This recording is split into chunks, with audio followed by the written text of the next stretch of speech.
Je vous le disais en ouverture, la dénonciation de ce matin nous amènera encore du côté du Qatar, mais cette fois-ci en dehors des stades. Je vous l'ai également dit, la vidéo fait le tour du monde. Elle est devenue virale au niveau des réseaux sociaux et met en exergue le président de la Fédération camerounaise de football et qui est aux prises contre un caméraman. Il frappe violemment un caméraman au sortir du match Brésil-Corée du Sud. Pour que nous soyons au même niveau d'information, je vous propose de regarder cette vidéo et nous revenons pour les commentaires.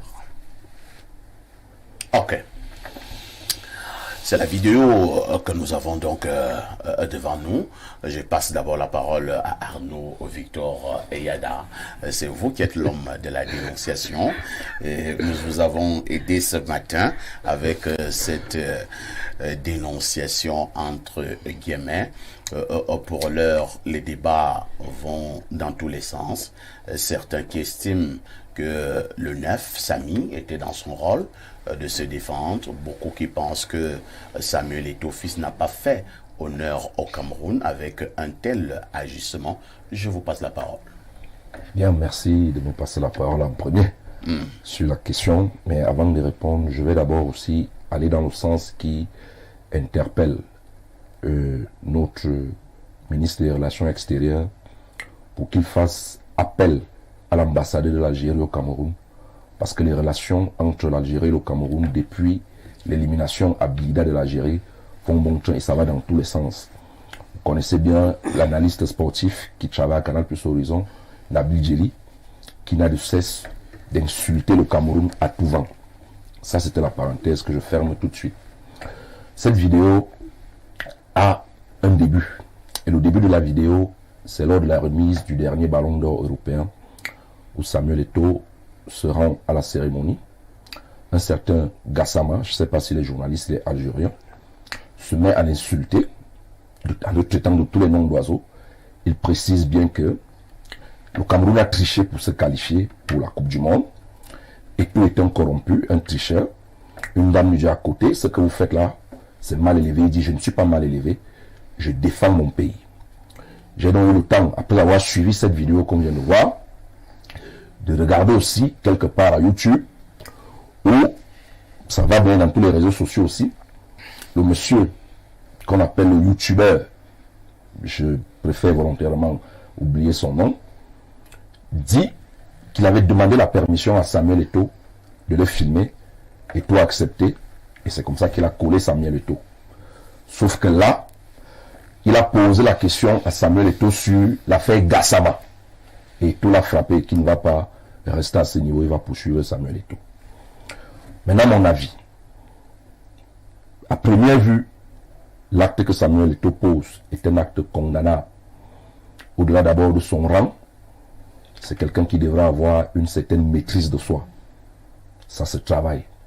Donc je condamne l'acte qu'il a posé parce que ce n'est du tout pas beau à voir. Mais seulement, étant donné que nous sommes encore en train de recouper l'information, on aimerait bien savoir ce que ce monsieur a pu dire à Samuel Eto'o pour que Samuel Eto'o sorte de ses gonds et en arrive là. La maîtrise de soi ne vous amène parfois pas à admettre qu'on insulte, ça c'est une parenthèse, les parties intimes de votre maman. Parce que j'ai vu un jour un gars qui a poignardé un autre parce qu'il avait insulté les parties intimes de sa maman. Je peux comprendre ce que certaines personnes peuvent ressentir lorsqu'elles sont blessées et poser des actes qu'elles regrettent même plus tard. A priori, moi je condamne, mais je reste sous les réserves parce que jusqu'ici, on n'a véritablement pas la quintessence des propos que ce monsieur a adressés à Samuel Eto'o et qui ont amené ce dernier au-delà de tout le rang qui est le sien, ambassadeur au Qatar dans cette coupe du monde. Rappelons qu'il sortait du match qui opposait hier le Brésil à la Corée du Sud. Donc, peut-être que ces mots sont d'une violence extrême qui ont amené Eto'o fils à aller dans ce sens-là. Moi, c'est tout ce que je peux dire concernant cette vidéo que moi aussi je viens de regarder. Merci Arnaud Victor Eyada pour ce regard. Je vais passer la parole à Franck Carlin Manson.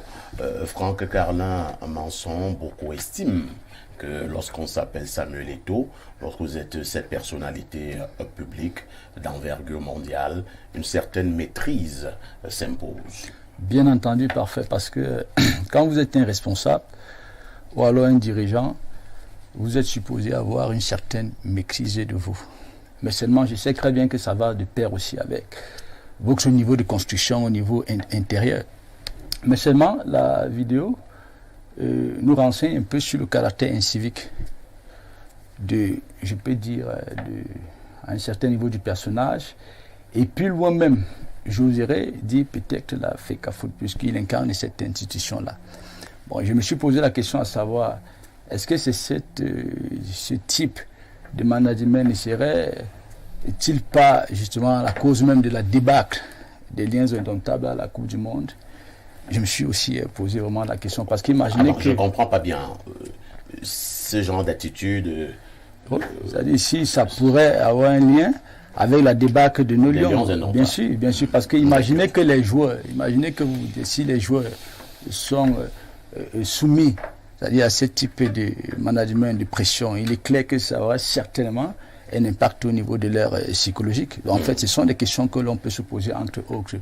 Et aussi pour sortir de là, parfait, je dénonce un tout petit peu le caractère hypocrite de la société. J'en viens. Tout simplement parce que, vous savez, les comportements tels que ce que nous voyons là, aussi longtemps que vous ne représentez pas un niveau de construction intérieure avéré, il est fort probable que chacun de nous qui sommes là, chacun des Camerounais, se retrouve dans des attitudes pareilles. Parce qu'il y en a qui tapent les femmes à la maison, il y en a qui violentent même sur les bailleurs, il y en a, vous qui êtes là parfait, qui médisent contre vous, il y en a. Mais seulement, parfois, nous sommes... aussi ces personnes-là qui, étant représentatifs de la même identité, la même personnalité, nous venons là peut-être sur les plateaux pour charger celui justement qui a été, je peux dire, été exposé sur les caméras. Mais pourtant, nous avons peut-être parfois la grâce, c'est-à-dire de commettre des attitudes pareilles, mais tout en étant privé des caméras. Merci beaucoup. Je passe la parole à l'honorable Douva Ussa Aïssa. Alors, honorable, beaucoup condamnent l'acte de Samuel Eto'o. Entre-temps, est-ce que Samuel Eto'o a cessé d'être un humain? Est-ce que Samuel Eto'o n'a plus des émotions? Est-ce qu'à un moment donné, certains ne vont pas aussi très loin dans la provocation? Parfois ici, ce que Samuel Eto'o a fait est regrettable. Mais ce que l'Algérien a fait est inacceptable. Parce que moi, je pense peut-être qu'il est même piégé, Samuel Eto'o. Tout en connaissant qu'il est impulsif. On s'est arrangé à l'amener à sortir des secondes. Tout à fait. Parce que si vous voyez les images du Qatar, les Camerounais, dès qu'ils rencontrent un Algérien, c'est la question qu'on pose. Vous avez acheté l'arbitre, vous avez tout leur problème, c'est les Camerounais. Pourquoi les Camerounais les ont éliminés pour la Coupe du Monde? Et ça, je suis sûr qu'il a emmagasiné. Et étant impulsif, même si tu fais comment ça va sortir. Il est sorti de ses gonds. Et qu'on le filmait. Et voilà, l'Algérien dit quoi? Je veux porter plainte. Parce que maintenant, il a été piégé. Il va porter plainte. Qu'est-ce qu'il n'aura pas? Qu'est-ce qu'il ne va pas demander comme dommage et intérêt? Voyez ça aussi de cet angle-là. Parce que comme l'a dit Ayada, il faudrait que cette histoire Algérie-Cameroun, que le ministre soit tiré au clair. Que le ministre des Relations extérieures... Vous pensez que ce n'est plus simplement une affaire de football? Non, ce n'est plus seulement une affaire de football. Ça commence à faire beaucoup là. Ça commence à faire beaucoup parce qu'il faudrait que le ministre des Relations extérieures vraiment voit son homologue. De l'Algérie pour voir qu'est-ce qui se passe exactement. C'est toujours l'affaire de football là. C'est toujours le jeu là. Que tous les Algériens, on n'arrive plus à respirer. Pourquoi le Cameroun a battu l'Algérie? C'est un jeu. Nous on pense que c'est un jeu. Ce n'est pas une bagarre. On ne va pas dire que Samuel Eto'o, ce qu'il a fait est bien. Non. Mais quand même, il faudrait que quelque part qu'on comprenne. Mais quelle est cette histoire qui ne finit pas? Quelle est cette histoire qui ne finit pas? Et qu'on ne fait que Regardez dans les réseaux sociaux, là, presque tous les Camerounais qui sont là, nos blogueurs, ils sont toujours, hein, on leur pose la question toujours, pourquoi? Vous êtes sûr que vous êtes content que vous êtes ici, vous avez payé l'arbitre, vous êt sûr que c'est quelle histoire? Qu'est-ce qui se passe? Très bien, merci beaucoup. C'est vraiment regrettable, mais il faudrait que, à sa taille de président de la FECAFOOT, qu'il apprenne à se maîtriser, qu'il cultive cet aspect-là. Parce que c'est un peu difficile pour lui, mais qu'il cultive ce côté-là pour qu'il puisse se maîtriser, parce qu'il représente le Cameroun quelque part, partout où il se trouve, et il est notre icône encore en tant que footballeur. La preuve est qu'il est l'ambassadeur au Qatar. Ça veut dire quoi? Ça veut dire beaucoup. Donc il met en haut le flambeau du Cameroun. Donc maintenant, il faudrait qu'il entre dans cette école de pouvoir se maîtriser, même si on est en train de vouloir le poignarder. Merci beaucoup, honorable. Pierre Blériot-Niemek, Samuel Eto'o, le Pititi, le président de la Fédération camerounaise de football, a-t-il été piégé du côté du Qatar? C'est encore hier que je suppliais qu'on ne m'oblige plus à devoir parler de Samuel Eto'o. Je n'ai même pas passé une nuit. Bon, moi je suis violent. Ah bon? Très violent. Et vous pensez que c'est une vertu? Non, c'est un défaut. D'accord. Je garde même souvent ma voiture pour régler les comptes. Pour bagarrer un peu. Pour régler les comptes avec. Donc vous êtes un autre Eto'o. Nous avons grandi dans des quartiers difficiles. Nous sommes les enfants des quartiers difficiles. Ça nous rattrape souvent. Nous sommes les enfants. Je suis né en Vogada. Et nous, pour survivre en Vogada, il fallait être violent. Quand je l'ai dit, quand j'ai posé un acte violent en public ou en privé, j'en ai honte par la suite. Parce que tout ce qu'on me dit, ah, voilà alors le type qui donne souvent les conseils à la télé. Je suis allé dans un commissariat récemment et un policier m'a trimballé pour une question de 14h à 19h. J'ai perdu patience. Mais je vous assure, c'est quand je perds patience que les gens qui étaient là commencent à dire, on t'a regardé ici à 10h, tu parlais bien. Maintenant, mon Dieu, il est difficile quand vous êtes un homme public. Donc maintenant, pour venir au cas Samuel Eto'o, je crois qu'il doit présenter ses excuses. Parce que s'il c'est la force qui fait le droit, les faits changent avec la cause. Je parle là comme Jean-Jacques Rousseau. Imaginez que l'Algérien a été plus fort physiquement que Samuel Eto'o. Si vous décidez de régler les problèmes par la force, en fait, vous développez un contre-argument. Vous pouvez aller donc là-bas et vous faites tabasser. Qu'est-ce qu'on sera en train de dire aujourd'hui? Non, pour l'instant, nous avons apprécié Samuel Eto'o. Il n'a même pas donné un coup de poing. C'était un coup de pied. Peut-être ils ont appelé ça une savate. Donc, Samuel Eto'o a montré d'abord que, il était encore très en jambes. Parce que contrairement à ce que les gens pensent, j'ai apprécié quand même cette détente de Samy lorsqu'il a touché l'Algérien. Et il a touché l'Algérien violemment. Et l'Algérien est resté au sol. L'Algérien a compris que s'il se lève, Samy va le démolir. Donc, au moins pour cela. Si Samuel Eto'o n'était pas président de la FECAFOOT, je serais en train d'applaudir le coup. Qu'un Camerounais a frappé sur un Algérien de cette façon-là, il a montré quand même que c'est un Nganou Camerounais. Voilà. Donc, et qu'il n'y a pas un Nganou algérien. Nous le disons, bon, si c'était quelqu'un d'autre, qu'on aurait pris ça autrement. Mais c'est Samuel Eto'o. C'est Samuel Eto'o, c'est une icône mondiale, c'est même pas une icône camerounaise.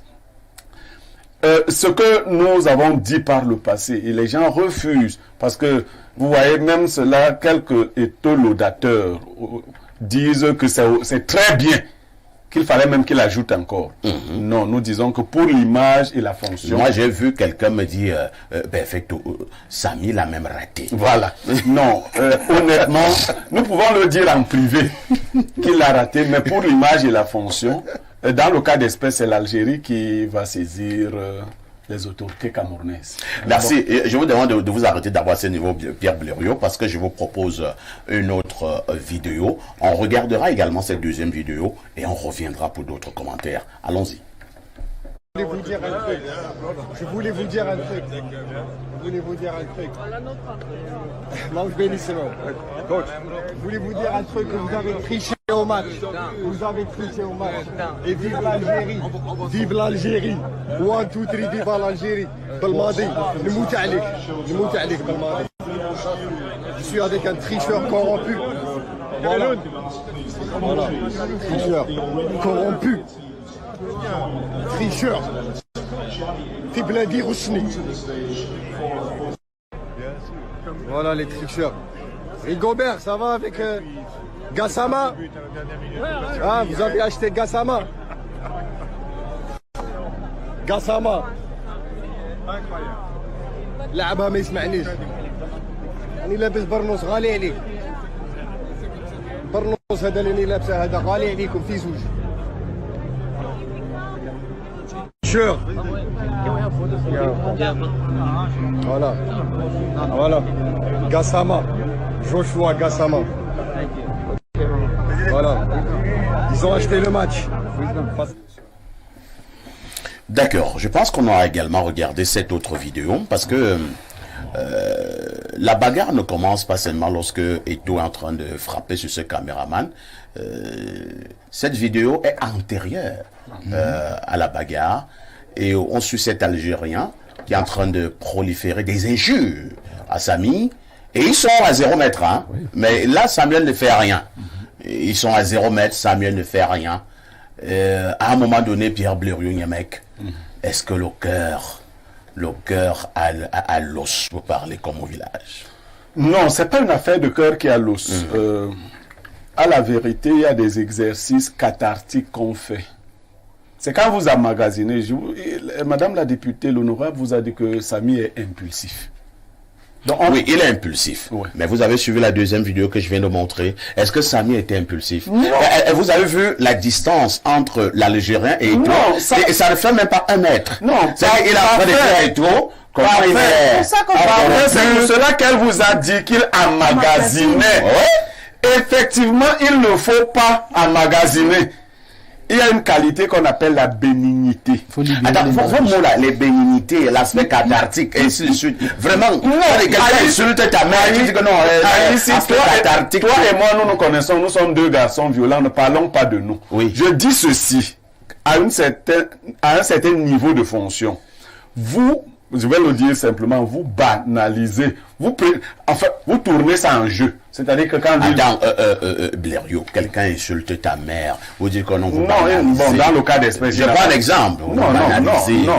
Non, il n'a pas insulté sa mère. Ouais. Vraiment. Il a insulté le Cameroun. Oui, il n'a pas... Le Cameroun au-dessus de ça. Non. Il a dit les voleurs et tout. Nous-mêmes, nous disons souvent ça ici. Est-ce que ça signifie que l'Algérie doit insulter le Cameroun? Si l'Algérie insulte le Cameroun ne règle pas ça avec les bras. Vous voulez qu'on règle ça avec les bras avec l'Algérie? L'Algérie, c'est la 2e plus grande puissance militaire de l'Afrique, vous le savez. Et puis quoi? Après l'Afrique du Sud. Vous voulez que je vais donc dire qu'il faut laisser l'affaire de la force. Nous ne pouvons pas faire la force. Il faut procéder autrement. Je ne dis pas que ça... Nous devons lui dire, et si nous lui disons le contraire, ce ne sera pas bon, qu'il faut qu'il travaille son tempérament. On a compris. Voilà. Je vais passer la parole à Arnaud Victor Eyada. Arnaud Victor Eyada, on est d'accord que nous devons avoir la maîtrise de soi, mais en même temps, est-ce qu'on cesse d'être des humains? Est-ce que c'est parce que tu t'appelles Samuel Eto'o? Est-ce que c'est parce que tu t'appelles Parfait Haïti que tu n'as plus de cœur? Il y a un autre aspect qui nous échappe dans l'affaire. Beaucoup de pays du Maghreb considèrent l'Afrique noire comme une partie du monde et qui doit même disparaître.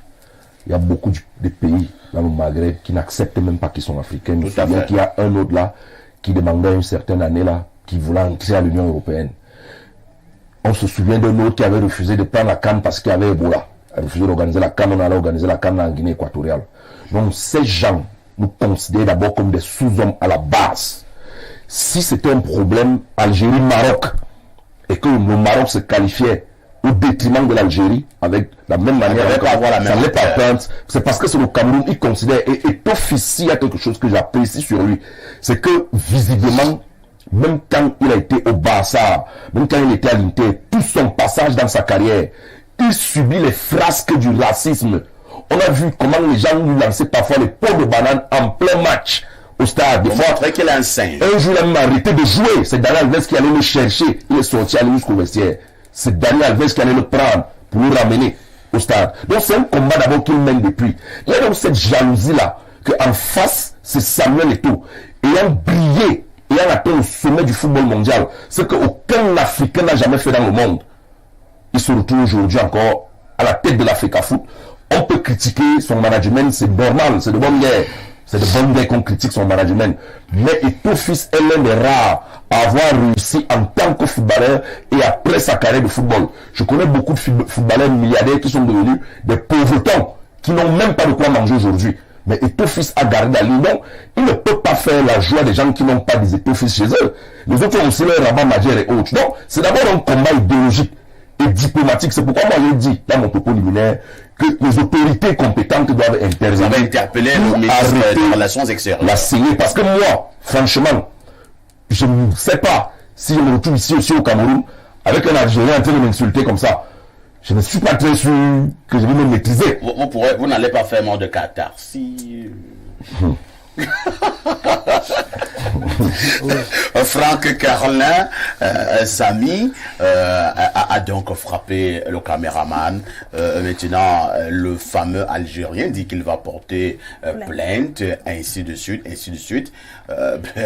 Entre-temps, si vous m'insultez et maintenant vous avez donc un coup de poing, je ne sais pas. Alors, je vous passe quand même la parole. Je voudrais revenir sur l'image, la dernière que vous avez montrée. Oui. Vous savez très bien parfait que nos réactions sont très souvent aussi dépendantes de notre état d'esprit. Oui. Parce que lors de cette vidéo antérieure, vous savez bien que le Cameroun est qualifié pour le mondial. Donc vous savez que Samuel Eto'o, il va là ayant un peu le dessus sur l'Algérien. Donc ce qui fait que tout ce que le monsieur peut vociférer là, je pense que certainement il se riait du monsieur. Bon, maintenant, quand vous prenez dans la première vidéo, je pense que nous sommes déjà éliminés, si j'ai bonne mémoire. Tout à fait. Ça, c'est hier. Voilà. Le Eto'o sort du match Brésil-Corée dans les huitièmes de finale. Nous sommes déjà éliminés. Vous pouvez bien imaginer l'état d'esprit dans lequel Eto'o pouvait se trouver. Donc, ce qui fait que la certitude qui s'est dégagée, alors qui a semblé se dégager autrefois, n'était plus forcément la même. Bon, maintenant, pour sortir de là, moi, je pense qu'il revient aussi au pouvoir algérien de faire taire l'affaire, parfait. Parce que moi, j'apprécie vraiment là un laxisme de la part des autorités algériennes. Parce que je pense que les autorités algériennes... Vous pensez que ces autorités sont complices? C'est fort possible, bien sûr, c'est fort possible. Donc, et elles ont aussi la capacité... Même le président aurait déjà fait une sortie. Oui, bien sûr. Pour demander au peuple algérien de mettre la pédale douce. Exactement, parfait. Parce qu'on se rend bien compte que jusqu'ici, les Algériens n'ont pas encore digéré. Alors que la Coupe du Monde, le Cameroun même a été éliminé. Il a été éliminé. Donc, voilà. On finit, qu'est-ce qu'on fait? C'est pour ça que je vous ai demandé, est-ce que c'est toujours le football? Le football, parce que là, on ne comprend rien, cette rage. Et comme l'a dit, parce que vous savez, les Maghrébins, ils nous ont jamais acceptés, nous sommes des singes.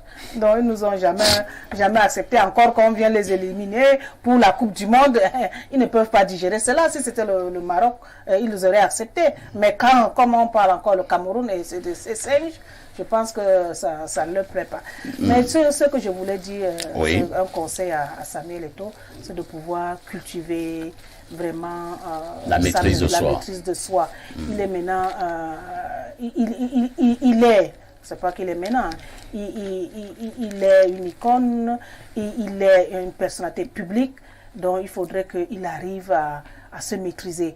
Donc c'est très important. Mais il faudra aussi dire, honorable, je ne vous contredis pas, mais disons aussi aux autres que ce n'est pas parce qu'on est un homme public qu'on doit aussi nous insulter, parce qu'on dit que non, quand vous êtes un homme public, vous avez la maîtrise de soi, vous avez fait les histoires comme les catharsis, machin truc. Non, mais je vous ai dit ce qui a été fait. Mais est-ce que vous ne pensez pas également que Samuel est en train également d'envoyer un message fort à travers le monde? Nous qui l'insultons ici au Cameroun là, et tu insultes Samy comme ça en route, il gare sa voiture, il te refait le portrait, il remonte dans sa voiture. Il a même déjà refait le portrait, un jeune homme qui avait tapé sur sa voiture récemment. Non mais je vais vous dire, on peut avoir la maîtrise de soi et être autrement violent. Monsieur Yada, vous parlez du racisme dans les stades. Joseph-Antoine Bell, jouant dans une équipe française, a reçu des pots de banane pendant le match et il a fini la première mi-temps pendant qu'il allait au vestiaire. un journaliste le français l'interview et lui dit on a vu des petits Français qui vous lançaient des pots de banane. Qu'est-ce que ça a suscité en vous comme émotion? Il dit au journaliste, mais qu'est-ce que vous voulez que ça suscite en moi comme émotion? Il faut éduquer les Français, mais qui va les éduquer puisque les parents même ne sont pas éduqués? Le journaliste a arrêté le micro. Alors, vous voyez quelqu'un qui... il faut éduquer les Français. Moi, ça ne me dit rien. Je sais qu'ils ne sont pas éduqués parce que leurs parents même ne sont pas éduqués. Non, Samy comme moi, nous sommes des garçons de quartiers difficiles. Mais nous devons travailler cet aspect-là quand nous devenons des hommes publics. Merci beaucoup.